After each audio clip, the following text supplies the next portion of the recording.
Recuerdo hace algunos años cuando Rusia, en las manos de Vladimir Putin, mandaba cerrar la llave.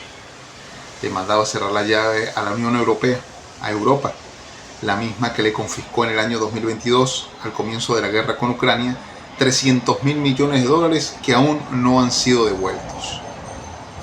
Luego de ello, comenzó una dimensión, o comenzó Europa, Rusia, China, Estados Unidos, la India actualmente, a redimensionar el poder total o el poder absoluto que tiene Rusia en una parte del mundo, que tiene la Rusia productiva y la Rusia autosuficiente.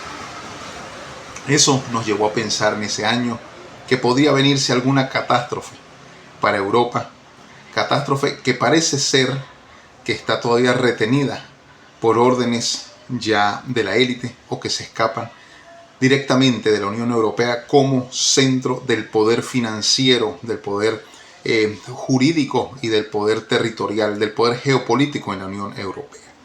En pleno invierno, Vladimir Putin mandó a cerrar la llave, cuando en un intento, solo quedó en eso un intento, de querer sabotear el rublo y colocarlo como una de las monedas más bajas o hacer que perdiera su valor, Vladimir Putin amenazaba al este de Europa y al centro de Europa con dejarlo sin gas natural licuado en pleno invierno. Lo mismo sucedió ayer cuando Rusia aclara, Vladimir Putin, que prohíbe de un solo golpe la exportación de diésel de aquí al comienzo del invierno, porque ya se está preparando en Europa el invierno. Con esto queremos comenzar nuestro programa número 7 de la sexta temporada de Geopolítica al Día, tratando de darle más contenido, tratando de darle mucho más análisis, mucha más interpretación de los hechos o de las noticias más destacadas durante la semana. Y traemos a colación el tema ruso porque en este nuevo mundo, en este nuevo orden mundial, donde la pentapolaridad geoestratégica simétrica comienza ya a gobernar de lleno el planeta, encontramos que la matriz del poder también se levanta, ¿no? Esa matriz de poder como una teoría propia, una teoría individual, donde ya el aspecto narrativo, discursivo para dar explicación a los hechos políticos, económicos, sociales y culturales, no basta ya con izquierdas o derechas, no basta ya con socialismo o comunismo o con capitalismo o con extremismo o con nada de lo que conocimos ya en el siglo XX y a principios del siglo XXI. Nosotros nos estamos planteando temas y en redes sociales se han visto mi inquietud desde hace algunos meses para poder darle al mundo una nueva caracterización, una nueva forma de poder, una nueva forma de explicar todos estos hechos, todos estos acontecimientos desde el punto de vista político y económico, que ya se separe de izquierdas y se separe de derechas. ¿Por qué? Porque aunque fueron en el siglo XX, más que todo en la Guerra Fría, puntos muy calientes de la narrativa, de los ensayos, de los escritos, de las hipótesis, de muchísimas tesis a nivel mundial. En la actualidad ya la izquierda y la derecha ya migraron, ya se convirtieron en un híbrido distinto. Por eso hablamos ahora de soberanistas, hablamos de globalistas, hablamos de expansionistas, hablamos también de las corporaciones multinacionales y pare usted de contar todos los focos que hay ahora para hacer entender al mundo cómo se define la política en este momento o cómo se define de una vez por todas la geopolítica distinta a la geopolítica alemana o francesa del siglo XX. Tenemos una nueva geopolítica en el siglo XXI donde podemos encontrar un país que suministra, otro país que produce y por supuesto otro país que lo puede comercializar. Eso como un ejemplo. Y ojo, que también sucedió en el siglo XX, solo que ahora esos mismos minerales que se vendieron en el siglo XX ya no figuran solo como necesidad para los países, como necesidad, por ejemplo, de petróleo, necesidad de coltán o necesidad de litio, necesidad de soya, como el petróleo y la soya, características principales del comienzo latinoamericano del siglo XXI, en ese gran poderío, en esa primera forma de poder que tuvo la región latinoamericana en manos de lo que se llamó la Marea Rosa, o esa izquierda revolucionaria que nació con Hugo Chávez y murió con Hugo Chávez también en el año 2013 y un poco más allá, 2014-2015, con otros gobernantes que comenzaban en ese principios del siglo XX, en esos años 2000.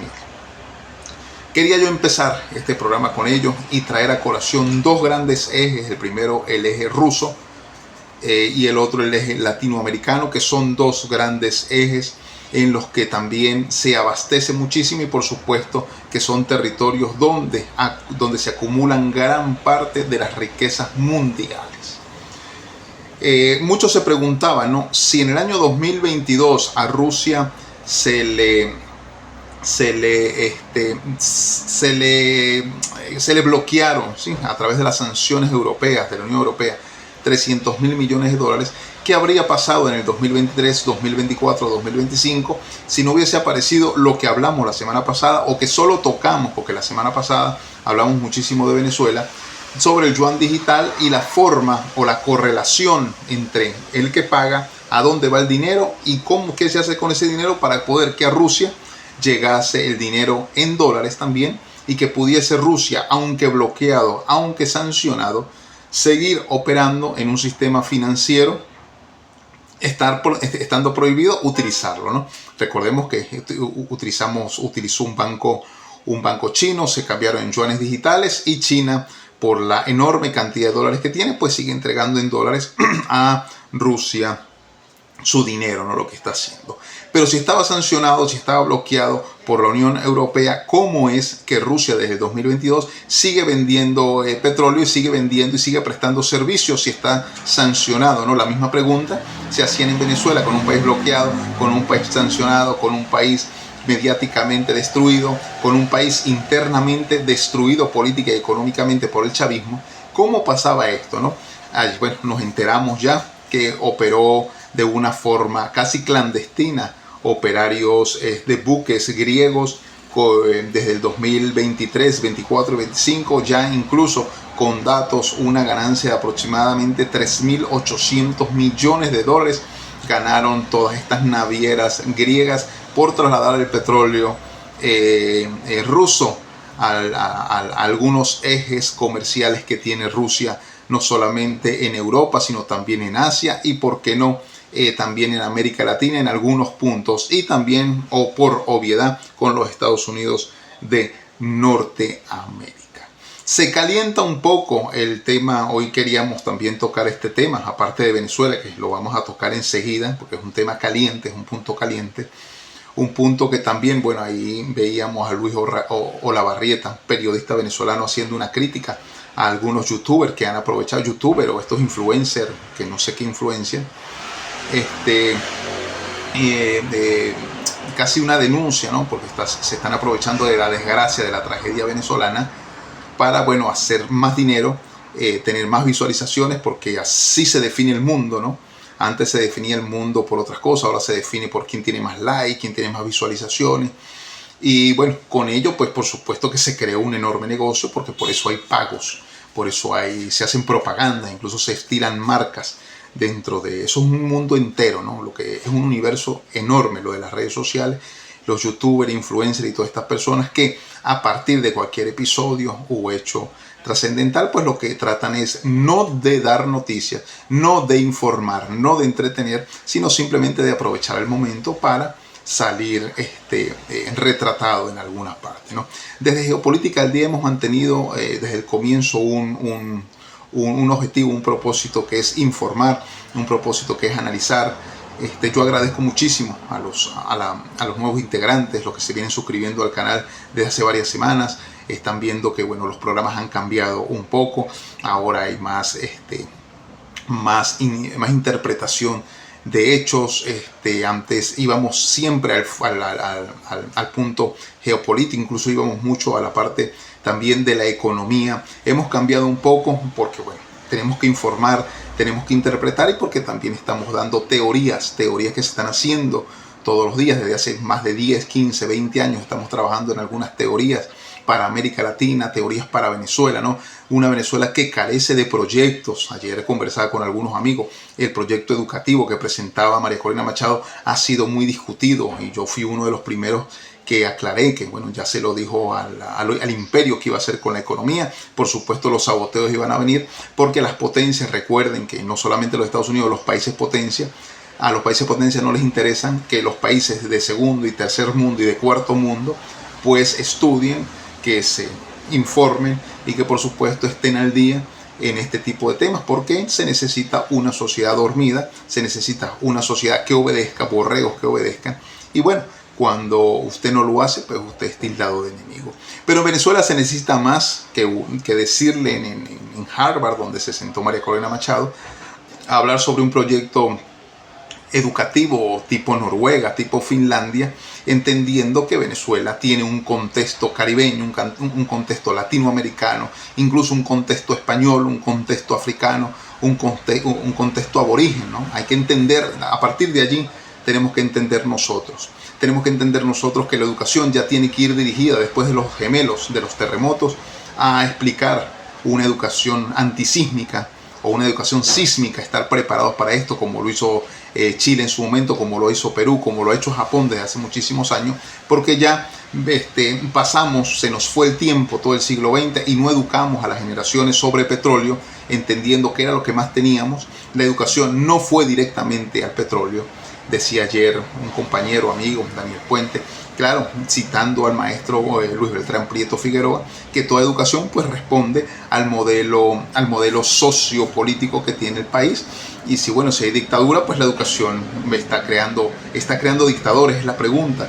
Si la educación es democrática, estamos creando demócratas. ¿Qué es la democracia en sí? Entonces, para proyectar o para hacer un proyecto dentro de Venezuela, una Venezuela destruida, una Venezuela rajada por la mitad, también ahora con terremotos, o entendiendo también que hay un grupo de poder criminal, como es el chavismo, que se puede mantener en el poder de aquí a 50 años más, y no lo digo en broma, lo digo muy en serio, porque han aprendido muchísimo, han aprendido con métodos incluso no tradicionales a mantenerse en el poder político, en el poder económico. Ahora hay que contar en el poder económico con el chavismo. Podrían salir incluso del poder político, pero del poder económico aún no, porque son grupos de facto, grupos que están enconchados o que se convirtieron se camuflajearon en muchísimos sectores de esa sociedad de mercado, y por supuesto hay parte de su dinero ahí invertido. Todo esto nos lleva a mucho que analizar durante la semana, porque encontramos a una Venezuela que ya, bueno, es la tercera semana desde los terremotos, una Venezuela que una cosa es ver las redes sociales, una Venezuela que continúa en luto, seguimos en luto todos los venezolanos, por supuesto, orando, que es lo que podemos hacer desde afuera, apoyando también lo que podamos apoyar desde el punto material, los que puedan apoyar, los que han podido apoyar. Los youtubers, hemos entendido, hemos visto algunos que han hecho campañas, los felicito, porque yo creo que ese es el fin de este tipo de espacios, ¿no? Vemos tanta basura dentro de las redes sociales que también hay que aprender a desligar una cosa o dividir una cosa de otra. El tema de hoy tiene muchísimos títulos. Hemos tratado de no titular ningún programa por ahora, entendiendo que el mundo está girando muy rápido, que el mundo es una maraña de términos, una maraña de información, una maraña geopolítica, llamémoslo así, donde ocurren cosas esta semana, por ejemplo en Finlandia, anunciando que en una futura guerra que podría establecerse con Rusia. Recordemos que Finlandia y Rusia tienen una división fronteriza de aproximadamente 1.300 kilómetros lineales, ¿no? Que es algo así, yo lo explicaba hace poco, es como medir allá desde Punta Castilletes en Venezuela e irnos hasta del Tamacuro, serían aproximadamente 1.300 kilómetros de lineales, ¿no? Entonces entendemos que, bueno, ya con más de 10 países Rusia tiene fronteras, por lo tanto Rusia desde el punto de vista militar pues tiene más que invertir, o tiene más preocupación que otros países que apenas tienen 2, 3 fronteras y que son amistosos, ¿no? En este momento, cuando ocurren algunas amenazas, ya ocurrió desde Rusia contra yo los llamo los tres que gobiernan la Unión Europea, que es Francia y los tres que gobiernan Europa, porque si uno se sale de la Unión Europea, que es Inglaterra, Francia y por supuesto Alemania. Hablábamos la semana pasada de la crisis alemana, de la recesión que podría haber en Alemania y cuáles eran las causas para el momento y cuáles son las consecuencias que en este momento están llevando. Hablábamos la semana pasada también, para ir ya terminando o cerrando lo que comenzó la semana pasada sobre la deuda de aproximadamente 200%, marca ya el tema de la deuda de Japón, con un yen muy devaluado, con unas intenciones de recesión muy pero muy grandes, de intervenciones financieras se habla muchísimo dentro de Japón. Lo que ocurre, lo decíamos la semana pasada, hubo una enorme cantidad de yenes comprados o dados en créditos para las personas, para la sociedad, para las empresas que fueron a comprar directamente dólares. Escaseó por un momento los dólares dentro de Japón, por lo tanto su valor, la moneda principal que es el yen, pierde valor. La economía entra en recesión y por supuesto necesita ayudas extranjeras o inyección de capital extranjero, entendiendo y entendámoslo todo, que funciona el mundo en un sistema financiero, en un sistema monetario, un sistema financiero creado luego del año 1978 con un patrón que es el dólar. Para acabar con este sistema financiero se debería primero acabar con el dólar, pero para acabar con el dólar necesita el mundo una nueva propuesta. China ya tiró una propuesta. China, recuerden que tiene arropado todos los aspectos de la sociedad en la actualidad, pero el yuan digital ha sido una propuesta que hasta el momento ha sido muy beneficiosa para China, para Rusia también, lo que les explicaba la semana pasada y lo que les expliqué al principio, de cómo se cambió todo lo que vendía Rusia en yuanes digitales y China entregaba los dólares a Rusia para poder abastecerse y para poder mantener el estatus que mantiene Rusia, no solamente en Europa, sino en el mundo. Hablar de Rusia en el mundo es hablar de una entidad, y cuando hablamos de una entidad es una corporación, un país que parece una corporación, que se autoabastece y que por supuesto tiene muchísimos recursos dentro y por supuesto algunas inversiones que ha hecho afuera. Nada más con el gas licuado, con el gas licuado es suficiente para ellos estar de pie, solo con el petróleo, con las exportaciones de petróleo que hace y por supuesto con prestar servicios como los alemanes. Los alemanes, la gran riqueza de Alemania es que presta servicios eficientes y eficaces al mundo. Y de la parte automotriz, por supuesto, no lo vamos a negar, que la parte industrial de Europa pertenece o depende de Europa casi por completo de lo que haga Alemania. Es decir, que si Alemania entra en recesión, pues por supuesto Europa va a sentir. Esta semana se habla muchísimo de esa palabra que a nadie le gusta, por supuesto que a todos nos da temor, que es guerra. Y Finlandia ya habla de eso, que tiene una escasez de soldados, porque entiende que aunque es un país pacífico, un país con estándares sociales muy altos, creo que los más altos del mundo, entre Finlandia, está Noruega también, Islandia también tiene estándares de vida muy pero muy buenos, también pues entienden de geopolítica y por supuesto que saben que la defensa del territorio se hace con soldados, pero escasean los soldados dentro de Finlandia porque es que el propósito de estos países nórdicos no es enfrentarse a una guerra, sino es darle un salto cuántico como lo han dado en términos de salud, en términos de alimentación y más que todo en términos de tecnología y educación. Son los países más felices del mundo, son los países más seguros del mundo, son los países más democráticos del mundo. Por lo tanto, todos esos estándares pues están de primero. Le faltó, entender también que la parte de cuidado del territorio es imprescindible para cualquier país, aunque nos encontremos en el siglo XX, aunque los drones cuesten 30.000 y acaben tanques de millones de dólares, todavía comprendemos que el ser humano como soldado es parte de un ejército y es necesario tenerlos, aún es necesario tenerlos.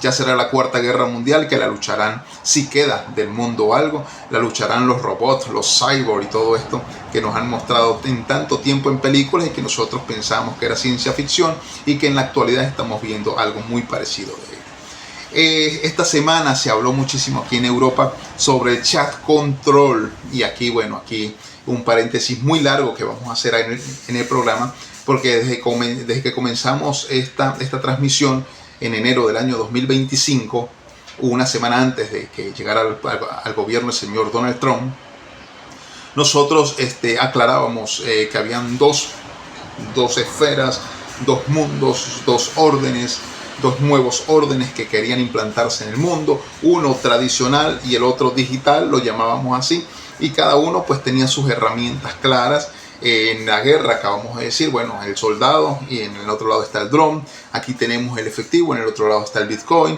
en un lado está el trabajo tradicional, en el otro lado está el teletrabajo y por supuesto la pandemia como ese punto histórico que hace dividir una parte de la otra o que hace dividir una sociedad de la otra. La llegada de Donald Trump y el enriquecimiento, por ejemplo, del mundo de bienes inmuebles, viene creciendo también una economía tradicional. Recordemos que Donald Trump pertenece al grupo soberanista, pero también al grupo globalista del mundo. Pertenece a un grupo, a una élite que quiere también expandirse, o sea que es expansionista también, porque está aliado con el Estado sionista de Israel, que es expansionista. Expansionista porque recordemos que trituraron una historia bíblica y por supuesto la condujeron a beneficio de ellos y creen que todo lo que hacen ellos lo saben, pero el que los lee, el que cree fielmente en ellos, piensan que ese es el mandato divino y por lo tanto pues están acompañados también de algo sagrado. Ojo con esto. Ojo también que desde hace 30 años, y eso lo estamos hablando desde hace 10, 12, 15 años, cuando estábamos allá en las aulas dentro de Venezuela, que el Estado sionista de Israel también tenía más de 30 años invirtiendo en muchísimos terrenos o muchísimos territorios dentro de Argentina. Porque recordemos que cuando termina la Segunda Guerra Mundial, los házaros y los askenazis comienzan a buscar un territorio para donde llevar todas estas personas que vienen quedando de la Segunda Guerra Mundial. Es decir, todos los sobrevivientes judíos, ¿dónde los podemos colocar? Se crea, obviamente, el Estado de Israel a partir de aquí, ¿no? Y hay muchos sitios donde se trataba de ubicar a los sobrevivientes de la Segunda Guerra Mundial. Y uno de los puntos es Argentina, es un punto del norte de Argentina donde comenzó una inversión bastante grande, una inversión no solamente que vino de ese Estado sionista a partir del año 48, 49, 50 hasta más o menos el 78, sino que también hay que entender que muchas investigaciones lo han demostrado, que muchísimos nazis viajaron a Argentina, más que todo al sur de Argentina, a esconderse del Mossad que estuvo persiguiéndolos por muchísimo tiempo. Incluso allá tomaron a un ex nazi para el momento, fue llevado a la corte internacional, a los juicios de Nuremberg, incluso estuvo ese me fue el nombre ahorita me debe llegar el wifi y lo recuerdo, pero el tema aquí es ese, no solamente la Argentina, sino también lo que conocemos la mal llamada zona en reclamación, que es de Venezuela, por supuesto, y que Guyana la quiere declarar como de ello. Son 160.000 kilómetros cuadrados que también estuvo en la lista de la ONU, de lo que existía, de lo que hoy es la ONU, de lo que existía para el momento, para poder llevar a todas estas personas sobrevivientes a crear un nuevo país o un nuevo estado. Estuvo la zona en reclamación, una zona en reclamación que se prestaba muy bien para los objetivos. Si eso hubiese pasado, recordemos qué es lo que ha pasado cuando lo colocaron en Gaza, o cuando lo colocaron donde está actualmente el Estado sionista de Israel, y cómo fue expandiéndose hasta llegar en este momento hasta de términos, vamos a hablarlo así, sorpresivos, incluso hasta con una connotación de no invasión hasta Siria, y cómo lo ha hecho, cómo lo empieza a lograr, cómo ha hecho con el Estado palestino, o cómo ha hecho con Jordania, con Cisjordania, que están allí también, y cómo ha sido desde el 48 hasta la actualidad. También la consecuencia con Egipto, la consecuencia con Irán, que ahorita todavía incluso se sigue hablando de la guerra entre Irán, los Estados Unidos e Israel, comenzó este tema, ¿no? Si hubiese sido en Argentina, pues en este momento estuvieran dominando no solamente toda Argentina, sino también se hubiesen metido en Brasil, estuvieran en Paraguay, en Uruguay, y por supuesto de ahí hacia arriba, pues era cuestión de tiempo para haberse expandido. Creo que se hubiese expandido aún más porque por el contexto cultural que tiene América Latina o que tiene Sudamérica, que no es un contexto bélico. No somos en Sudamérica en sí, no tenemos una cultura bélica, una cultura de guerra, sino más bien una cultura de dejar hacer y dejar pasar. Es una cosa muy negativa en nuestra cultura, pero siendo así, desde el año 48 hasta la actualidad, creo yo que ya estuviesen dominando toda Sudamérica. Si se hubiesen instalado, por supuesto, porque es un punto geográfico, geopolítico muy interesante, de la geopolítica de la ubicación, de los recursos y de la integración,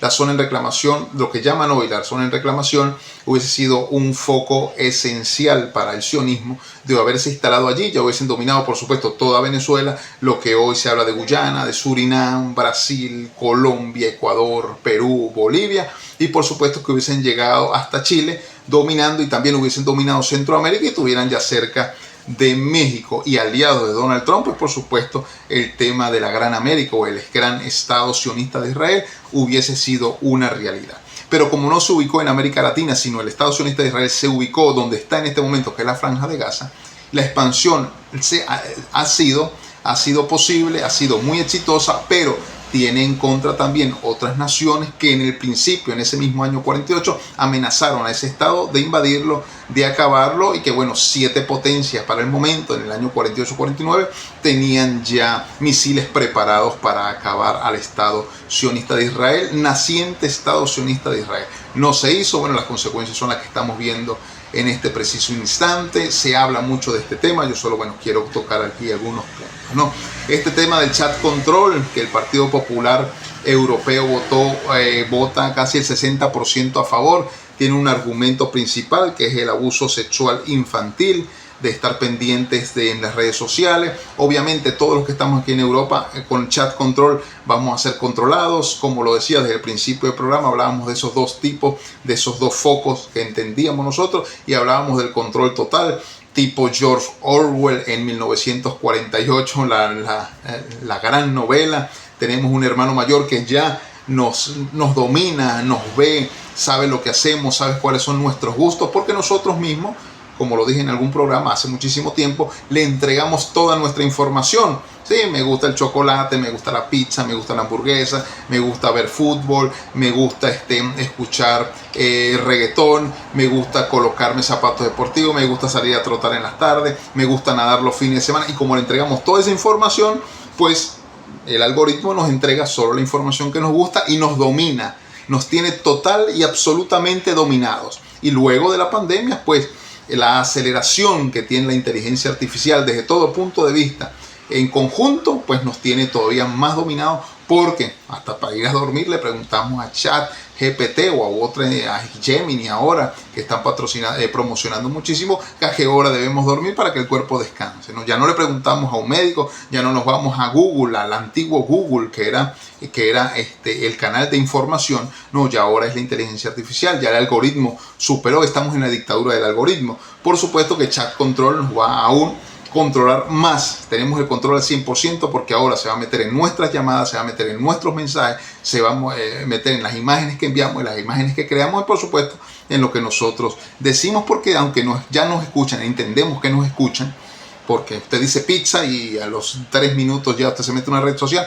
y le va a aparecer todo lo que tenga que ver con pizza. Esto sucede así, ¿no? Ojo que comenzó ya desde el día 8 de julio una cámara interior en todos los autos aquí en Europa. Tiene que haber una cámara, no se puede vender un auto, no puede haber un auto que no tenga una cámara que vaya enfocada directamente a sus ojos y a su cara. Eso para evitar los accidentes de tránsito, según ellos. Nosotros entendemos cuál es el propósito, pero ellos colocan algunos objetivos claros de por qué se crea este tipo de asuntos, ¿no? Vamos directamente ahora con el oro, que es apasionante. El oro ha subido, ha bajado, aunque bueno, tiene 3 semanas consolidado entre 4.200 y los 3.940, que ha sido el punto más bajo de la semana pasada. Esperemos no baje nuevamente, pero bueno, hay informaciones de que aproximadamente 90, escúchese bien, 90 bancos centrales en este momento están comprando oro. ¿Por qué? Porque hay temor a una recesión económica aquí en Europa, en el mundo, una recesión grande, una inflación enorme que lleva a una devaluación casi total de la economía mundial. Aquí se juega muchísimo. Mientras más se habla de guerra, mientras más se dispare, mientras más se juegue con el petróleo, mientras más se juegue con el agua, mientras más se juegue con el gas, pues por supuesto el mundo entra en recesión. ¿Por qué? Porque necesita mayor capacidad monetaria para poder adquirir algunas cosas que ya algunos países antes las creaban y que ya cedieron su mercado a asuntos privados o asuntos de otros países. Con ello, la teoría de la regionalización, es decir, el conjunto de países para trabajar en bloque, viene siendo aún más eficiente, más eficaz para los que, bueno, nunca caminará solo, dice por allá entrando al estadio de Liverpool, y es así en este momento.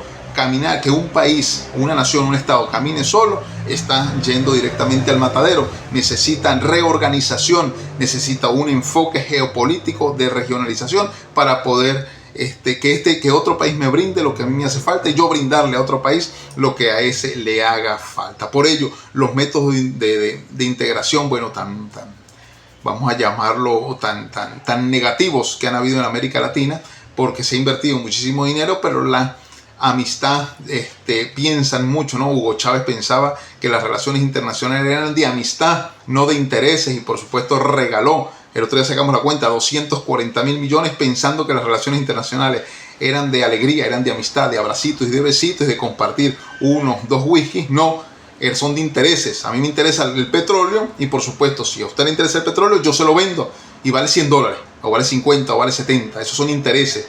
¿Cuánto petróleo necesita? 100.000 barriles diarios. 100.000 barriles diarios va a tener, pero usted me los tiene que pagar. Y no me los va a pagar con plátanos maduros como nos pagaron, o con caraotas como nos pagaban muchísimas islas y países de Centroamérica. Ojo, que esto quede claro, que esto sucedió. Pero cuando los países, 90 países, están comprando oro, pero descaradamente, es porque cuando el río suena es porque piedras trae. Y ojo, que aquí puede haber una recesión porque algunos países ya se están equilibrando. China es uno de los países que más ha comprado oro, viene comprando oro desde el año 2021, luego de la pandemia, y viene todos los años asumiendo un poder mayor. Sube entre 3 y 7% el consumo de oro, la compra de oro anual.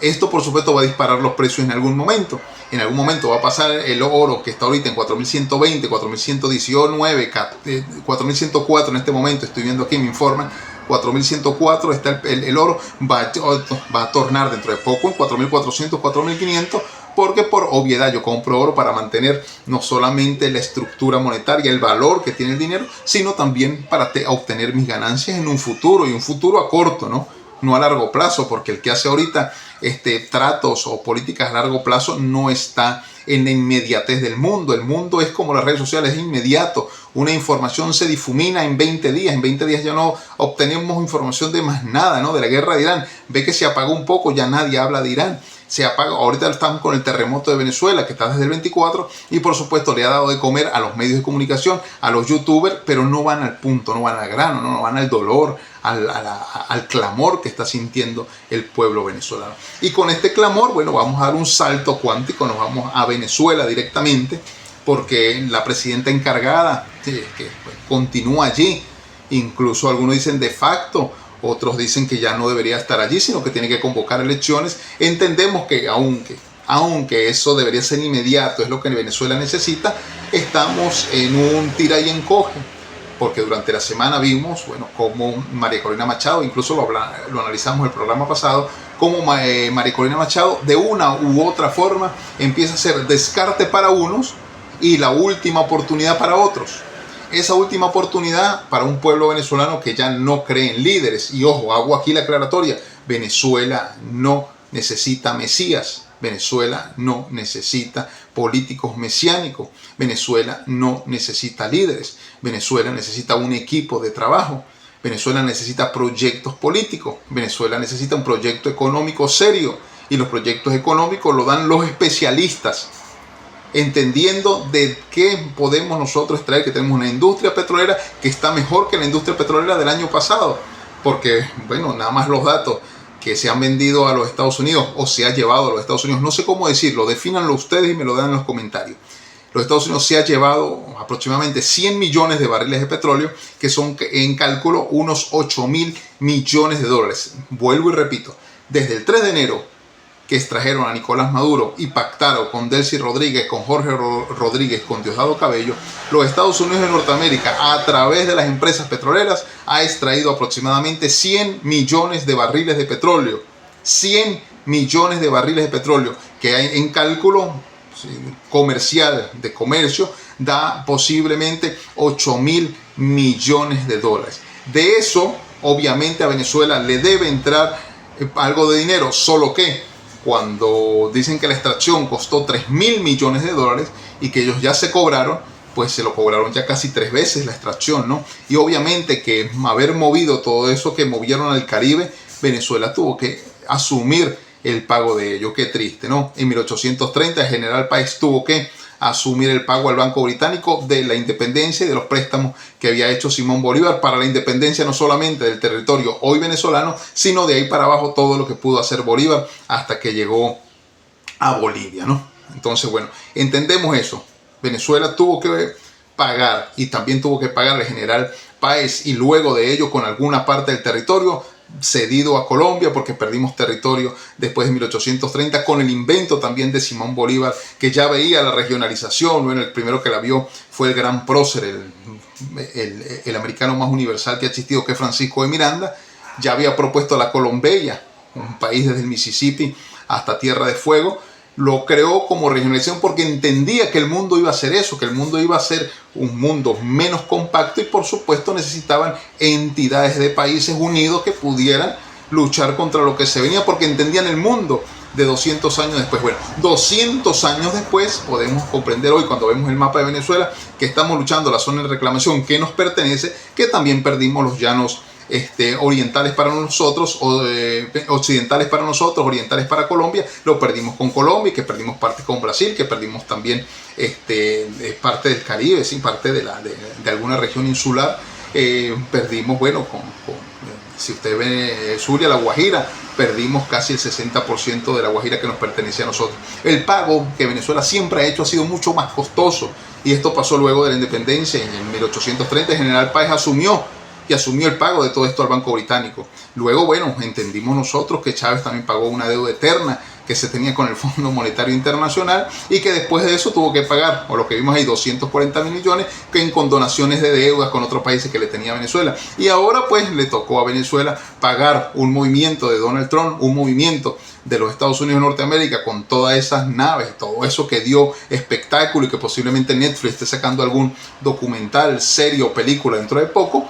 3.000 millones de dólares que Venezuela tuvo que asumir para pagar, para poder extraer a Maduro. O sea, no bastó que lo agarraran por 50 millones que estaba ofreciendo los Estados Unidos, sino que le cobró a Venezuela la comida, que le cobró a Venezuela toda esa logística de muchísimos días que tuvo desde julio hasta diciembre, que costó 3.000 millones de dólares, y lo sacaron.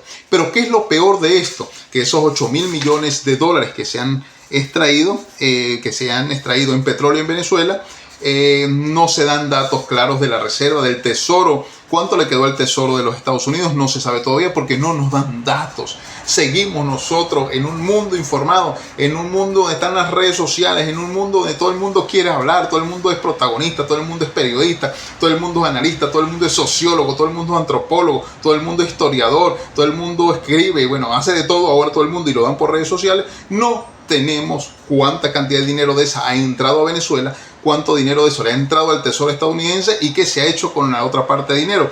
¿Por qué? Sí, han enviado, y muchísimas gracias por enviar a Venezuela, un lote de aproximadamente 300 millones de dólares en ayudas por los terremotos. Ojo, pero es que Venezuela ya de esos 8.000 millones de dólares debe tener algún dinero para empezar ya a levantar luego de la búsqueda. Seguimos insistiendo, no a la demolición todavía, porque ha sido milagroso todavía que se han encontrado personas vivas en los escombros. Necesitamos luego de ello políticas serias para empezar a levantar nuevamente lo que había. Es que no se puede quedar Venezuela así, y menos ahora que está de socio con los Estados Unidos de Norteamérica. Si no, no nos vamos a equivocar muchos analistas que hablamos sobre el interés de los recursos, no desde ahorita, sino desde hace 200 años, de los Estados Unidos por América Latina, lo que ellos llaman el patio trasero, que es el que les ha dado no solamente todas las riquezas, sino que bueno, han gobernado, recordemos, bueno, la Operación Cóndor y un montón de cosas que podremos nombrar aquí, pero que el tiempo se nos iría, ¿no? El día de ayer, Delcy Rodríguez habla que, bueno, que hay oro retenido en Inglaterra. Es un cuento muy viejo, de aproximadamente, el valor es de entre 1.800 a 2.000 millones de dólares que necesitaría en este momento Venezuela para apalancar toda esta crisis que tiene, ¿no? Yo sigo insistiendo que bueno, el chavismo ha sido tan mal portado y se ha robado tanto el dinero que a todos nos da miedo que sea el chavismo el que administre este dinero, porque primero y principal podrán tener algunos alguna intención, pero es que no son especialistas en estos temas.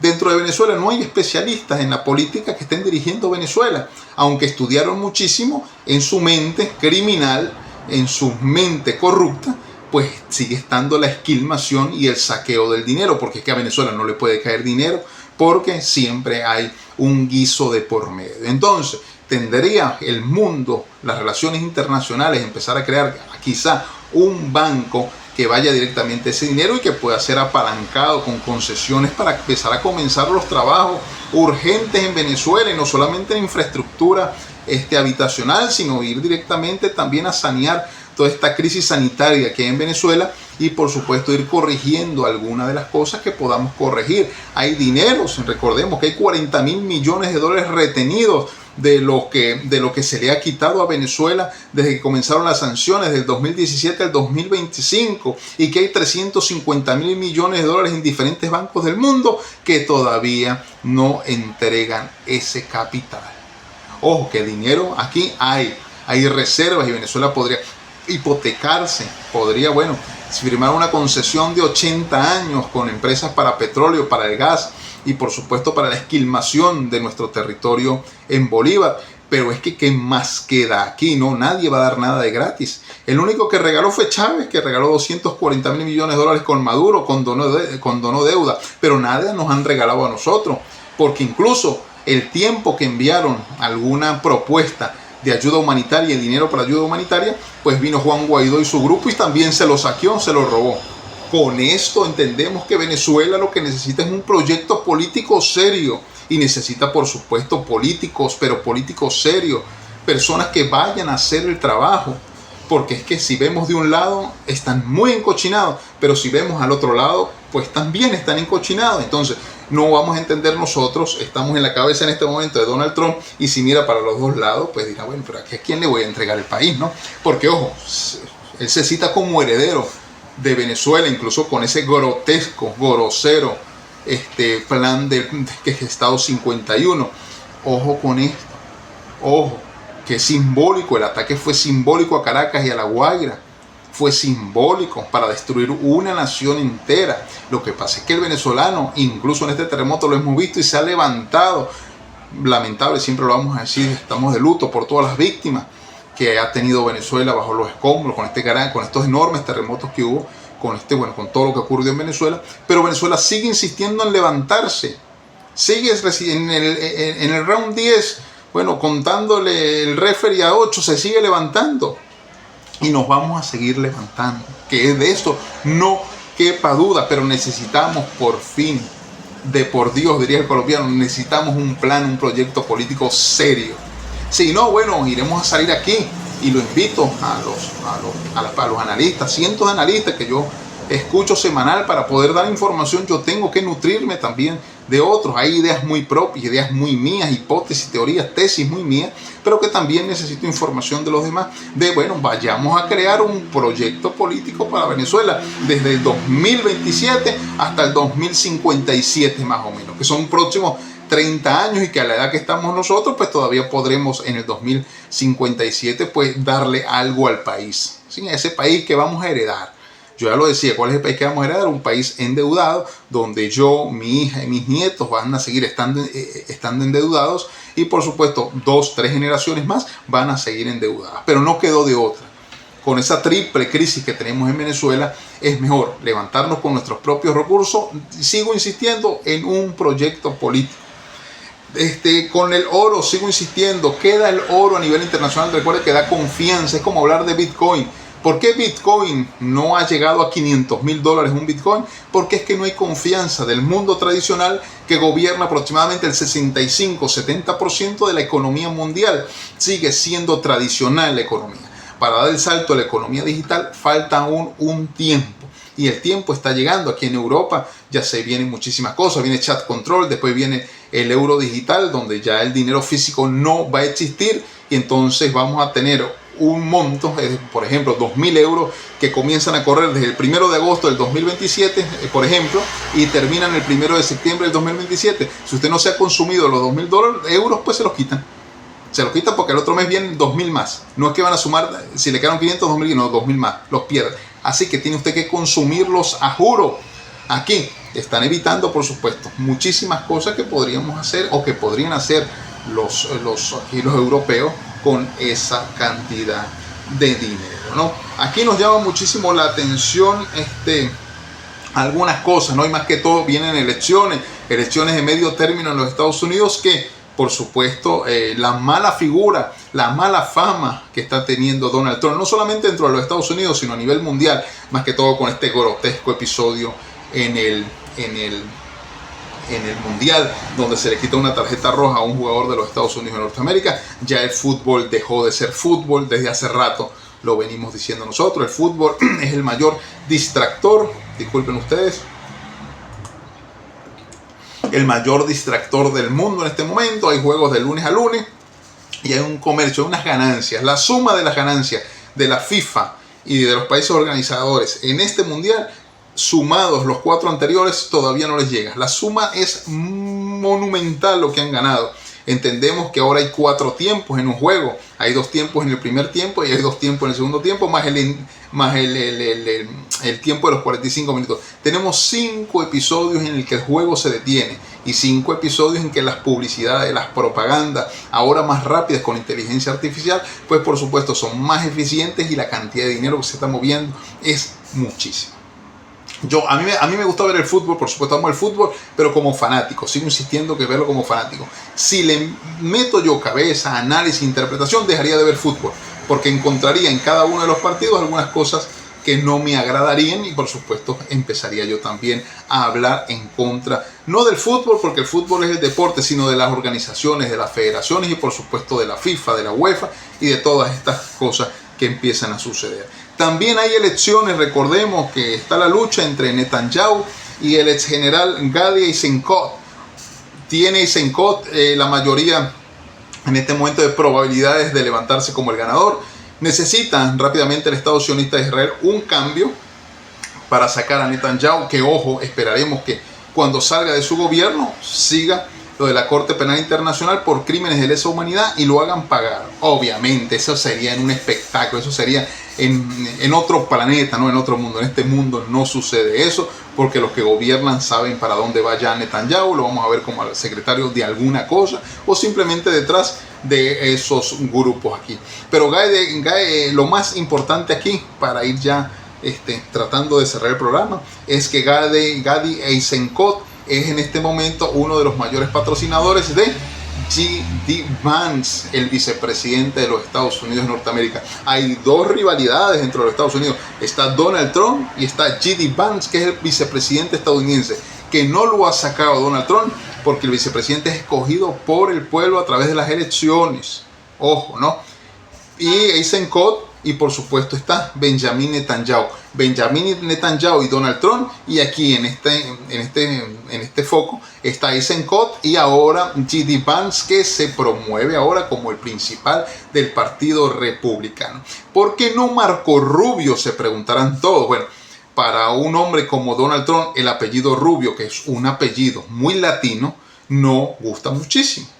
No gusta mucho que alguien vaya a gobernar los Estados Unidos siendo latino, ¿no? Ya bastó con Barack Obama, que era negro, para muchos, ¿no? Ya bastó. Mujer todavía no ha llegado, si quizá Kamala Harris hubiese sido la primera mujer, o Hillary Clinton cuando estuvo también candidateada a ello. Pero como eso no va a suceder todavía, se presenta J.D. Vance, un norteamericano católico extremo, ampliamente católico, como la mejor alternativa para el Partido Republicano. Vamos a ver con qué nos sorprenden los demócratas, ¿no? Los demócratas están muy socialistas, ¿no? Estos días escuchaba un análisis incluso hasta bastante bueno, donde China se ha capitalizado cada vez más o se ha ido más al capitalismo para poder encontrar dentro de sus 1.300 millones de personas cierta estabilidad, es decir, dándole a todo, porque el capitalismo al fin y al cabo es un híbrido que cabe en cualquier sistema y que se mete en cualquier olla que está abriéndose en cualquier país. Y los Estados Unidos se está convirtiendo cada vez más socialista, ¿no?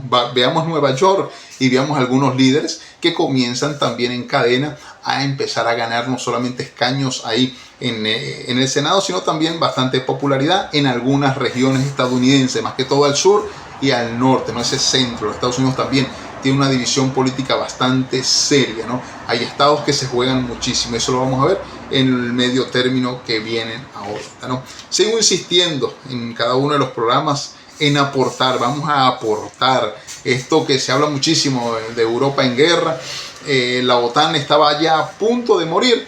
Ya Donald Trump en la cumbre de la OTAN, que se fue en Ankara, en Turquía, entre el 7 y el 8, se hablaron muchísimas cosas. Yo destaco dos de esas reuniones. La primera es que, bueno, ya la OTAN advierte quién es el que manda, que sin el dinero de los Estados Unidos la OTAN no serviría para mucho, que los ejércitos hay que actualizarlos, que tiene que haber tecnología militar para poder luchar con lo que presentó Irán, porque Irán ahora le mostró al mundo qué es lo que tiene, qué es lo que puede hacer, y ahora la lucha se predestina un poco más allá. Es decir, necesidad de tecnología, a juro, y la OTAN necesita tecnología. Por lo tanto, esa tecnología, dicen ellos que Estados Unidos se la puede dar, otros dicen que va a ser China. Y bueno, el comercio es así. Ese es el primer punto. Destacar que Mark Rutte, el encargado de la OTAN, lo que hizo fue reírse cuando Donald Trump estaba hablando mal de la OTAN. Una cosa muy particular. Esa es la primera. La segunda es de aquí, desde España, donde yo me encuentro, donde ya se activó Pedro Sánchez. No tuvo de otra. Recuerde que es político, es socialista, y los socialistas, con tal de permanecer en el poder, son capaces de todo. Y lo primero fue casi que pedir perdón por el tema de lo que pasó con Irán, de no prestar las bases militares de una u otra forma. Cedió España a dar el 2% de su PIB a la OTAN todos los años para poder armarse, rearmarse y seguir con la organización del Atlántico Norte, del Tratado del Atlántico Norte. Y por supuesto, ya hoy 10 de julio, aquí cerca de donde yo estoy, donde yo vivo, que es en Rota y Morón, llegó un destructor con 300 soldados estadounidenses. Dos bases militares, recordemos, que fueron instaladas en épocas de Franco, cuando Franco, empezó a establecer ya conexiones con el otro mundo después de la Segunda Guerra Mundial, y después establecerse ya en el poder aquí en España. Con esto, la OTAN tiene ahora un aliado muy fuerte, porque Estados Unidos ahora dijo que Pedro Sánchez es fantástico, así como dijo que María Corina Machado es fantástica. Antes, 5 minutos antes, decía que aquí en España vive solamente gente mala, así lo citamos, así fue la traducción al inglés que se hizo, que era un país donde no se estaba produciendo mucho. Primero habló lo malo, luego cuando Pedro Sánchez asumió y estuvo en conversaciones con él, dijo que Pedro Sánchez era fantástico. 2% del PIB español va directamente ahora a la OTAN. Las bases militares de Rota y Morón van a estar activas para los soldados y para el poder estadounidense. Y tercero, apoyo irrestricto ahora de los Estados Unidos a la OTAN. Va a haber un rearme dentro de la OTAN, porque los vientos de guerra contra Rusia cada día están cobrando más fuerza. Ojo, se viene el invierno, y en el invierno Rusia, tal cual como comencé, cierra la llave, casi que mandó otra vez a cerrar la llave ahora con el diésel.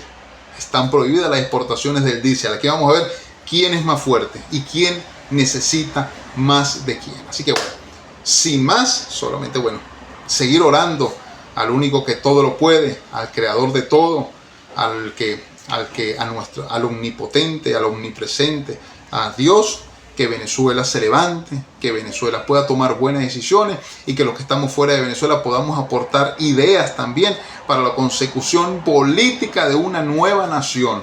Ojo, casi que en sentido utópico, pero podemos hacerlo. Vamos a crear un proyecto político.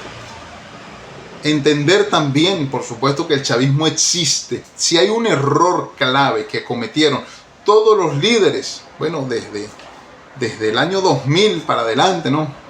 Porque Irene Sáez fue en el 98, junto con Sara Rome fue en el 98, pero luego del 2000, con todos los líderes, desde Rosales, con ese cementerio chavista de opositores que tiene, está ya Edmundo González Urrutia, que ya vienen 2 años de las elecciones, lo vimos ya aquí en España, estuvo ya comunicacionalmente, lo vimos ya con un bastón, ya a su edad creo que no tiene la fuerza como tal para haber gobernado una Venezuela, aunque ganó las elecciones, que eso no nos quede duda a ninguno, que ganó las elecciones, pero el tema fue otro. Hubo ahí, ustedes saben, amaño, una corrupción, robo de elecciones, se dio a la tarea de despreciar nuestra constitución.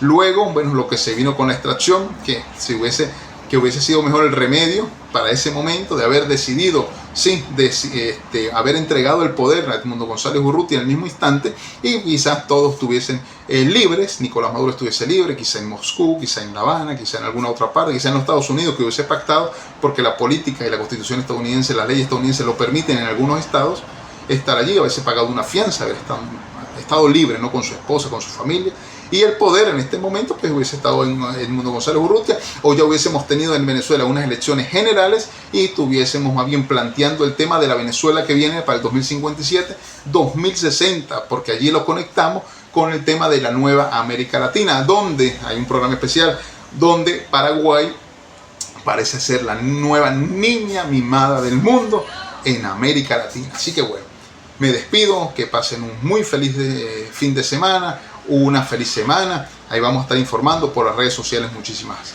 cosas. Gracias también en Instagram, más que todo, que hemos tenido muchas visualizaciones con todos los temas que estamos sacando a diario. Estamos haciendo un análisis completo, tanto de Venezuela como del mundo. Nos vemos, cuídense, que estén muy bien. Hasta luego.